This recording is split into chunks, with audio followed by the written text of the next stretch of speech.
Last Wednesday at 10 a.m., I walked into her office using my maiden name. Her assistant greeted me with a smile, called me Ms. Grant, and led me to the same plush velvet chair she probably used during dual marriage therapy sessions with my husband and children.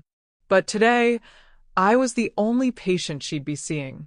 Before I tell you the full story, if you've ever imagined confronting the other woman with nothing but calm and facts, tap like to support bold truth-telling, subscribe for more quiet but savage revenge stories, and share this with someone who deserves to hear that silence can be power. I told this therapist, my husband's affair partner, that I was coming for some clarity, that I'd noticed changes in our marriage, that my kids hadn't deserved vacation conversations laced with hush. She nodded, her face the kind of sympathy I'd once believed in. For 45 minutes, she listened. I spoke gently. I asked questions about emotional strain, guilt, boundaries. When she said, "I can definitely help you," I leaned back and whispered, "Good." Then I removed my name tag and introduced myself as me. "I'm your wife. You married me. My husband sleeps with you." The air changed. Her eyes widened. She scrambled. Sheets of her posture fell apart. She cleared her throat. She tried to salvage professionalism with rehearsed listening techniques. Her voice quivered as she said, That's. Boundaries are important." Still I sat. Still I watched. She didn't end the session early. It would risk her reputation. Professionals aren't allowed to eject a patient who knows too much. So she pivoted, began to reassure, to empathize, to promise better professional ethics. She leaned forward, repeated the word integrity again and again, promised full confidentiality, apologized in phrases, never naming the man who chose her. And I listened. No tears. No finger pointing. Just a silence that said more than any revelation. When the 45 minutes ended, I stood up, calmly said, "Thank you, Dr. Bond. I'll go back home now." My husband? He didn't know the depth of what happened. He only heard. I spent an hour with her. She did not see me coming. That destroyed him more than words ever could. You would think that a man caught sleeping with his wife's therapist might feel guilt, or at least caution. But Greg, ever the information hoarder, was far more terrified of not knowing what I knew. I told him the truth in a single line, without drama, without emphasis. I spent an hour alone with her today. He blinked. Then, "What do you mean?" I shrugged. I booked a session under my maiden name, sat in her office.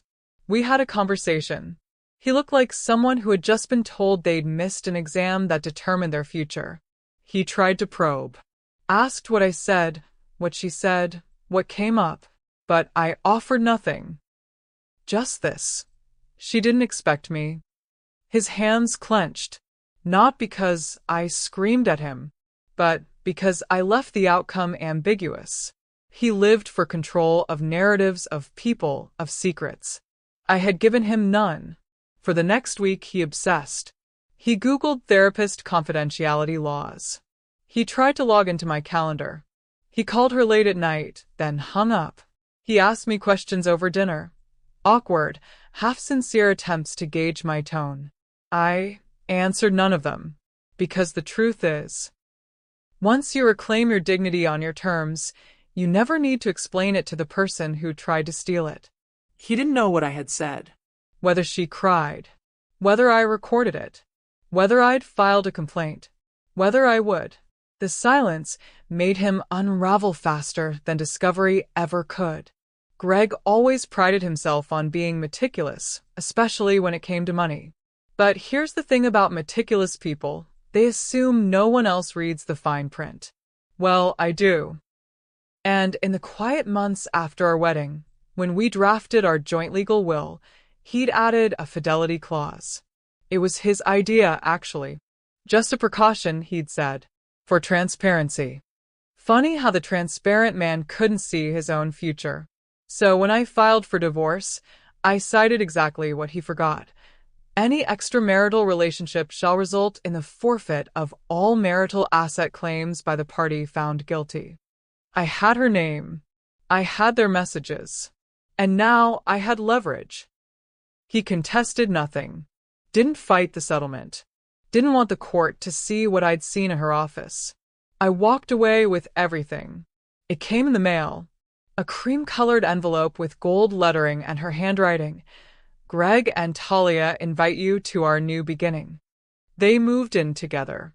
Into a modest little townhouse 2 zip codes away, bought on her credit and decorated in what I can only describe as Pinterest delusion. She had the audacity to invite me. And Greg? He had the cowardice to let her. I didn't RSVP, but I did send a gift. A framed print of the building's official property listing, with the square footage circled and the phrase, "less than what you lost," written in elegant script. No note. No return address. But I know Greg recognized my handwriting. They never invited me to anything again. It was purely by chance. A layover at JFK, an early boarding call, and there they were, Greg and Talia, standing near gate 47, clutching coffees and trying not to argue in public. They didn't see me. Not right away. Talia looked worn, her polished therapist smile gone, replaced by the drawn, tight face of someone constantly watching her own reflection crack. Greg was thinner. Not healthier, just depleted. And then, as if sensing eyes, he turned. He froze. We locked eyes for just a second too long. I didn't flinch. I didn't smile. I didn't wave. I simply adjusted the strap of my carry-on, turned, and boarded my plane. No confrontation. No final word. Just silence, the kind that echoes louder than goodbye. I found my seat, opened my book, and exhaled. Because that's the thing about survival. When you stop giving the betrayal oxygen, it finally dies. If you've ever felt the power of leaving without looking back, like, subscribe, and share this if you know someone who's done healing on their own terms.